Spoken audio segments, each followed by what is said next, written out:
So according to most native Idahoans, when you leave Idaho and you talk to your friends and you ask them what do they know or think about Idaho, more than likely you're going to get a response about potatoes, right? Which, you know, we kind of find frustrating, but we deal with it. But our official nickname is actually the Gem State, which we just find confusing. I contend that we should actually be known as the Hot Springs State. And according to the Idaho Water Resources Department, we have more than 340 geothermal hotspots, making more than any other state, which makes my argument of we should be known as the Hot Springs State. And each of these hot springs are unique and can be a beautiful experience. And with all different kinds and types of hot springs, there is something for anybody of any skill or interest level that they can find something to enjoy. I personally have been a lifelong connoisseur of Idaho's hot springs and have visited over 40 different Idaho hot springs. And I have found with each one of them a different magical and adventurous, in some cases, experiences. I have taken the time to narrow down to 3 distinct categories of types of hot springs. The first being commercialized, the second public, and the third remote.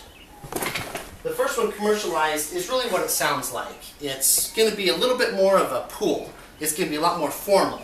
So in some cases, like, you might not even realize that it's a pool versus a hot springs that's actually the water. Now, there are different types. You can go different ones. In this case, in the Gold Fork Hot Springs, it's great because it's built into a natural landscape. So they want it to look more natural, even though it is large.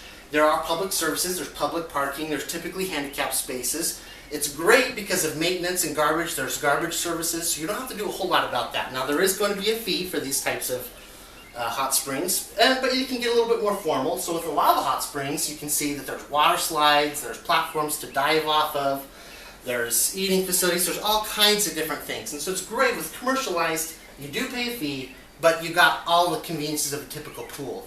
And I talked to one of the owners of the Gold Fork Hot Springs, and he said that every hour and a half, the entire flow of water, it's a new pool every hour and a half. The flow is sufficient, so you know you're getting clean, chlorine-free water. And in these lots, there's not going to be the sulfur, so you don't get the typical smell that you would experience.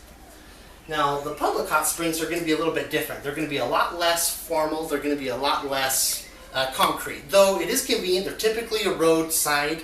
A lot of times there's camping close by. So with these ones, it's great because there's garbage service. There's typically restroom service. You don't pay for the hot springs, but you would pay for parking or pay for a campground site. I enjoy these just because you kind of get a little bit more variety if you want to go for a drive, or if you just want to go for this simple, fun car camping experience, you can go to them. In this experience, we have the Bonneville Hot Springs. It's more of just one big pool right next to the river. So all the water kind of comes cascading down. You can fit a lot of people in. It's still fairly public, so you're not going to find a lot of nudity at these hot springs. You may find a little bit here and there. With the Kirkham Hot Springs, it's different. Instead of being one big pool, it's more made of dozens of smaller pools with waterfalls kind of cascading onto them. So again, they're closed, so people get to kind of form them. Not a whole lot of garbage because there are campers and people that kind of oversee it. In our third example, we have the remote. And these tend to be my personal favorite hot springs to visit. These are not your formal by any means. All of them are going to require at least a quarter-mile to 5, 10, 15-mile hikes. So you've got to be a lot more prepared. You've got to understand the terrain, you've got to understand climate, you've got to understand trailheads, locations. Now, to me, that's kind of part of the fun and part of the adventure is even getting to it. With these, it's a lot more difficult because it is pack it in, pack it out.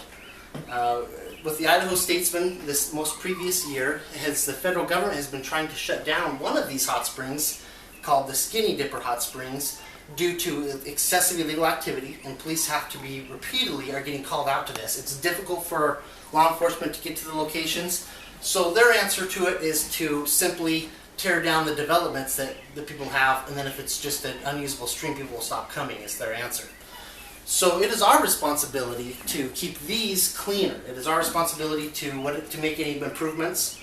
So the pools are definitely not as soak friendly, they're not as deep, they're a little bit smaller, more contained, but it's a lot more private. As a result, you will typically find nudity if there's a lot of, if you do happen to bump into somebody there more than likely will be nudity there.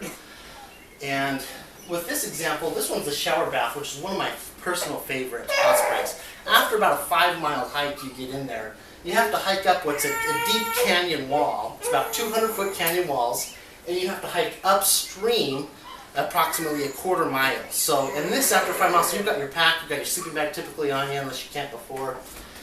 But it provides a very unique experience, just getting there. And this other example is Gold Bug, which is a little more popular, but it's made up in a canyon that comes down, and there is just probably 50 or more pools of just where it comes down, and it's just beautiful waterfalls everywhere. Everywhere you go up and down. It's just a truly unique experience that you can only find in Idaho, and of course the water is all a desirable soaking temperature. So, in conclusion, I believe that with any of these 3 types of hot springs, you can find something truly for anybody to enjoy. Even if you're handicapped, you can go to some of the more commercialized hot springs. If you're looking to take young kids and family, commercialized hot springs. If you're wanting to just go to a day camp, or just for a drive up into the mountains, why not result into the mountain, into that drive to soaking in some hot springs and then coming home at the end of the day, or camping and enjoying them. Or if you're really looking for something unique and you're wanting to see stars like you've never seen them, I would say go on one of the remote hot springs where you can be able to enjoy them from there. Thank you. Yay!